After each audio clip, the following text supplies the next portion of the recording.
HPCL Rajasthan refinery limited में आपकी यहाँ पर रिक्रूटमेंट अनाउंस कर दी गई है। अब ये आपका एक जॉइंट वेंचर है बिटवीन एचपीसीएल और गवर्नमेंट ऑफ राजस्थान। अब इसमें आपकी जो वैकेंसी आई है वो आपकी किस पोस्ट पर आई है, कितनी यहाँ पर नंबर ऑफ वैकेंसी है, कैसे आपको अप्लाई करना होगा, एलिजिबिलिटी क्राइटेरिया क्या है, कंप्लीट इन्फॉर्मेशन मैं आपको शेयर करूंगा। इसके पहले बता दूं कि आपको कहां पर अप्लाई करना है जाकर, तो hrrl.in पर ही जाकर आपको अप्लाई करना है। यही इसकी ऑफिशियल वेबसाइट यहाँ पर रहने वाली है। ठीक है, अब बात चलिए करते हैं यहाँ पर कौन सी वैकेंसी है, कितनी क्या यहाँ पर पोस्ट रहने वाली है। तो वो सारी जो डिटेल्स हैं वो हम यहाँ पर डिस्कस करते हैं। बाकी ये नोटिफिकेशन बहुत बड़ी है, तो इसका जो पीडीएफ है वो मैंने अपने टेलीग्राम ग्रुप पर अपलोड कर दिया है, वहां पर जाकर आप पूरी नोटिफिकेशन डिटेल में पढ़ सकते हैं। इस वीडियो में मैं आपको सिर्फ इंपॉर्टेंट डिटेल्स ही शेयर करूंगा जो आपके यहाँ पर अप्लाई करने के लिए आपके लिए इंपॉर्टेंट रहने वाली है। तो बात करते हैं पोजीशन की और बात करते हैं यहाँ पर आप डिसिप्लिन और पोजीशन दोनों चीज आप यहाँ पर देखोगे। केमिकल एंड ऑपरेशन, अगर हम डिसिप्लिन में बात करें इसमें आपकी कौन कौन सी पोजीशन रहने वाली है, तो पहली पोजीशन आपकी यहाँ पर है junior executive chemical. Total number of vacancy आपकी 37। इसमें अगर आप पे स्केल देखोगे तो आपका 30,000 रुपीज से लेकर 1,20,000 रुपीज पर मंथ के बीच आपकी सैलरी यहाँ पर रहेगी। ठीक है, ये आपका पे स्केल है और इसमें आपका कोई भी आपका एक्सपीरियंस नहीं कंसीडर किया गया है। यानी अगर आप फ्रेशर हो तो फिर आप इसमें अप्लाई कर सकते हो इस पोजीशन पर, जूनियर एग्जीक्यूटिव केमिकल की पोस्ट पर। मैक्सिमम एज आपकी यहाँ पे 25 ईयर है। ठीक है, नेक्स्ट आपकी यहाँ पर है असिस्टेंट इंजीनियर केमिकल और टोटल नंबर ऑफ वैकेंसी यहाँ पर 10 है। इसमें अगर आप पे स्केल देखोगे तो ₹40,000 रुपीज से लेकर 1,40,000 रुपीज के बीच आपकी सैलरी यहाँ पर रहने वाली है। इसमें भी आपका एक्सपीरियंस नहीं मांगा गया है। ठीक है, नेक्स्ट आपकी यहाँ पर है engineer chemical. Total number of vacancy यहाँ पे 31 है।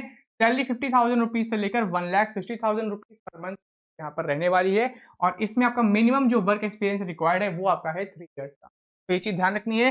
नेक्स्ट आपका है सीनियर इंजीनियर, इसमें 10 वैकेंसी है। सैलरी 60,000 रुपीज से लेकर 1,80,000 रुपीज पर मंथ के बीच रहेगी और मिनिमम 6 ईयर का एक्सपीरियंस आपके पास होना चाहिए।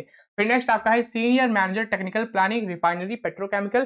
सिर्फ 1 वैकेंसी है। सैलरी 80,000 रुपीज से लेकर 2,20,000 रुपीज आपकी रहेगी और 12 ईयर का यहाँ पर एक्सपीरियंस आपके पास होना चाहिए। नेक्स्ट आपका यहाँ पर है senior manager process refinery petrochemical. सिर्फ 2 वैकेंसी है यहाँ पर। सैलरी 80,000 रुपीज से लेकर 2,20,000 रुपीज पर मंथ के बीच रहेगी और यहाँ पर भी आपका 12 ईयर का एक्सपीरियंस यहाँ पर रिक्वायर्ड है। ठीक है, बाकी मैक्सिमम एज आप यहाँ पर चेक कर सकते हो कितनी क्या आपकी यहाँ पर एज होनी चाहिए। अब बात आते हैं मैकेनिकल डिसिप्लिन में। तो मैकेनिकल डिसिप्लिन में आपकी कौन कौन सी वैकेंसी रहने वाली है। मैकेनिकल में आपकी फ्रेशर्स के लिए यहाँ पे सिर्फ और सिर्फ एक ही वैकेंसी है और उस वैकेंसी का नाम है जूनियर एग्जीक्यूटिव मैकेनिकल। सिर्फ यहाँ पर 1 वैकेंसी है। सैलरी 30,000 रुपीज से लेकर 1,20,000 रुपीज पर मंथ रहेगी। यहाँ पर कोई भी एक्सपीरियंस यहाँ पर नहीं। ठीक है, नेक्स्ट आपकी है इंजीनियर मैकेनिकल, 1 वैकेंसी। सैलरी 50,000 से लेकर 1,60,000 रुपीज के बीच रहेगी। 3 इयर्स का वर्क एक्स यहाँ पर आपका रिक्वायर्ड है। बाकी आप यहाँ पर पोस्ट देख सकते हो। Senior engineer mechanical 4 vacancy, senior manager mechanical 5 vacancy और नंबर ऑफ एक्सपीरियंस कितना रिक्वायर्ड है वो भी आपका मेंशन्ड है। इलेक्ट्रिकल डिसिप्लिन पे आते हैं तो यहाँ पर आपका इंजीनियर इलेक्ट्रिकल की पोस्ट है, 3 वैकेंसी यहाँ पर है। सैलरी 50,000 से लेकर 1,60,000 रुपीज के बीच रहने वाली है। इसमें इलेक्ट्रिकल कैडर में इलेक्ट्रिकल डिसिप्लिन आपकी फ्रेशर्स के लिए कोई भी अपॉर्चुनिटी नहीं है। ठीक है, यहाँ पर अगर आप देखोगे इंजीनियर इलेक्ट्रिकल में मिनिमम 3 इयर्स का एक्सपीरियंस यहाँ पर आपका रिक्वायर्ड रहने वाला है। तो वहीं सीनियर मैनेजर इलेक्ट्रिकल में आपका 12 ईयर का एक्सपीरियंस पर रिक्वायर्ड है। ठीक है, तो फ्रेशर्स के लिए इलेक्ट्रिकल में डिसिप्लिन में कोई भी वैकेंसी आपकी नहीं है। इंस्ट्रूमेंटेशन पे आते हैं तो इंस्ट्रूमेंटेशन में आपकी फ्रेशर्स के लिए एक आपकी पोस्ट है और उस पोस्ट का नाम है असिस्टेंट इंजीनियर इंस्ट्रूमेंटेशन। वैकेंसी आपकी सिर्फ और सिर्फ यहाँ पर एक ही है। सैलरी 40,000 रुपीज से लेकर 1,40,000 रुपीज के बीच यहाँ पर रहने वाली है और यहाँ पर एक्सपीरियंस आपका नील है, कोई भी एक्सपीरियंस यहाँ पर नहीं रिक्वायर्ड है। फिर आपके यहाँ पर जो एक्सपीरियंस होल्डर है उनके लिए आपकी ये दोनों पोस्ट आपकी रहने वाली है जिसमें आपका एक्सपीरियंस यहाँ पर रिक्वायर्ड रहने वाला है।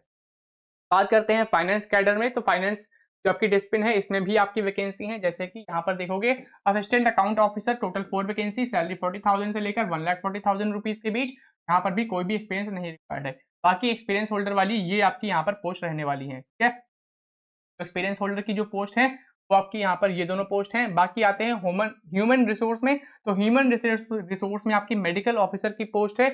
आपकी वैकेंसी सिर्फ यहाँ पर 1 है। सैलरी 50,000 से लेकर 1,60,000 रुपीज के बीच पर मंथ यहाँ पर रहेगी और यहाँ पर 3 इयर्स का वर्क एक्स यहाँ पर रिक्वायर्ड रहने वाला है। आईएएस में आते हैं तो यहाँ पर आपका असिस्टेंट ऑफिसर इंफॉर्मेशन सिस्टम, या आपकी थोड़ी टेक्निकल है, में आपका एक ही वैकेंसी है। सैलरी यहाँ पर मेंशन्ड है और इसमें भी आपका एक्सपीरियंस नहीं रिक्वायर्ड है। फायर एंड सेफ्टी डिसिप्लिन में आते हैं तो यहाँ पर जूनियर एग्जीक्यूटिव फायर सेफ्टी की पोजीशन यहाँ पर रहेगी। सिर्फ यहाँ पर 2 ही वैकेंसी है, सैलरी 30,000 से लेकर 1,20,000 रुपीज पर मंथ रहेगी और इसमें भी आपका एक्सपीरियंस रिक्वायर्ड है। ठीक है, तो मैंने फ्रेशर्स की जॉब बता दी है। फ्रेशर कैंडिडेट्स अगर आप हैं तो फिर आपको किस में अप्लाई करना है, तो किस में अप्लाई करना है वो सारी डिटेल्स मैंने बता दी है। ओवरऑल अगर हम वैकेंसीज की बात करें तो टोटल नंबर ऑफ वैकेंसी यहाँ पर 129 है। ठीक है, सैलरी भी मैंने आपको शेयर कर दी है कितनी क्या यहाँ पर सैलरी रहने वाली है। अब थोड़ा पर एनम कितना क्या पैकेज रहेगा उसके टर्म्स में भी आप यहाँ पर देख सकते हो। जैसे कि प्लांट हेड की अगर हम बात करें, सिर्फ 1 वैकेंसी है, 76.75 लाख पर एनम का पैकेज यहाँ पर रहने वाला है। लेकिन इसके लिए अगर आप ईयर ऑफ वर्क एक्सपीरियंस देखोगे तो यहाँ पे 20 ईयर का वर्क एक्सपीरियंस यहाँ पर रिक्वायर्ड रहने वाला है। नेक्स्ट आपका प्लांट हेड पॉलीप्रोपिलीन आपका है 1 वैकेंसी, सैलरी आपकी इतनी ही है, 20 ईयर का वर्क एक्स यहाँ पर रिक्वायर्ड है। खैर इसको छोड़ देते हैं, बाकी आप यहाँ पर आगे बढ़ते हैं। इंपॉर्टेंट डेट्स यहाँ पर देखते हैं तो आपकी एप्लीकेशन 14 मई से स्टार्ट हो गई है और इसकी जो लास्ट डेट रहने वाली है वो आपकी यहाँ पर है 3 जून 2020। 14 मई से लेकर 3 जून तक आप इसमें अप्लाई कर सकते हो। एलिजिबिलिटी क्राइटेरिया, वर्क एक्सपीरियंस कितना क्या रिक्वायर्ड रहने वाला है वो भी हम यहाँ पर देखेंगे। तो इंजीनियरिंग बैकग्राउंड के लिए आपका जो यहाँ पर बैकग्राउंड है, जो एलिजिबल है इसमें अप्लाई कर सकते हैं वो आपके यहाँ पर लिखे हैं। केमिकल पेट्रोकेमिकल इंजीनियरिंग में अगर आपने डिग्री कंप्लीट की है या फिर मैकेनिकल प्रोडक्शन में किया है, इलेक्ट्रिकल में किया है, इंस्ट्रूमेंटेशन इंजीनियरिंग में किया है, इंफॉर्मेशन सिस्टम में किया है तो फिर आप इसमें अप्लाई कर सकते हो। अब पहले यहाँ पर बात करते हैं जूनियर एग्जीक्यूटिव केमिकल की।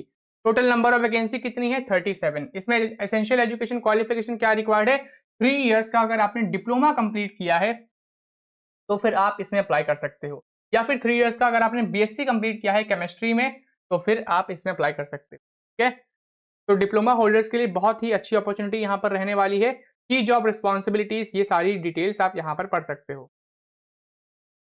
सेम आपका असिस्टेंट इंजीनियर केमिकल की पोस्ट पर आते हैं तो इसमें आपका बीई बीटेक 4 ईयर की फुल टाइम डिग्री रिक्वायर्ड है। बीई बीटेक किया है केमिकल या पेट्रोकेमिकल इंजीनियरिंग में मिनिमम 60% मार्क्स के साथ तो फिर आप असिस्टेंट इंजीनियर केमिकल की पोस्ट पर अप्लाई कर सकते हो। तो ये सारी डिटेल्स आप यहाँ पर पढ़ सकते हो किसमें कितना क्या आपका यहाँ पर एजुकेशन क्वालिफिकेशन रिक्वायर्ड है। तो जो फ्रेशर वाली जॉब है उसमें डिप्लोमा होल्डर्स अप्लाई कर सकता है। ठीक है, एक्सपीरियंस नहीं रिक्वायर्ड है। बाकी जैसे जैसे आपका लेवल बढ़ेगा उस हिसाब से आपका एक्सपीरियंस भी आपका इंक्रीज होगा। बाकी जिसमें आपका एक्सपीरियंस रिक्वायर्ड है उसमें आपकी बैचलर्स डिग्री बीई और बीटेक उस रिलेटेड फील्ड में होनी चाहिए। ठीक है, मैं टेक्निकल पोस्ट की बात कर रहा हूँ। बाकी जो मैनेजर वाली जो पोस्ट है उसका आपका अलग से आप इसमें टेबल में यहाँ पर जो है गिवन है, ये सारी चीजें आप यहाँ पर पढ़ सकते हो।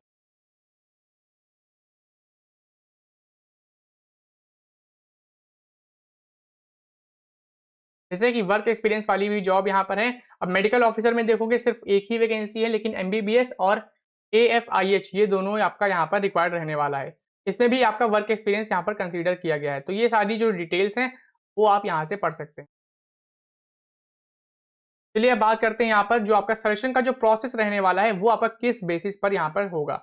तो अगर आप assistant account officer, medical officer, assistant engineer इन सब पोस्ट पर अप्लाई कर रहे हो तो इसमें आपका एक सीबीटी पेपर कंडक्ट किया जाएगा जिसमें आपकी नेगेटिव मार्किंग नहीं होगी। ठीक है, ये पेपर में आपके 2 पार्ट रहने वाले हैं। पहला पार्ट आपका जनरल एप्टीट्यूड का रहेगा, दूसरा आपका यहाँ पे टेक्निकल प्रोफेशनल नॉलेज का रहेगा। जिस भी पोस्ट में आप अप्लाई कर रहे हो उससे रिलेटेड टेक्निकल क्वेश्चन यहाँ पर रहने वाले हैं।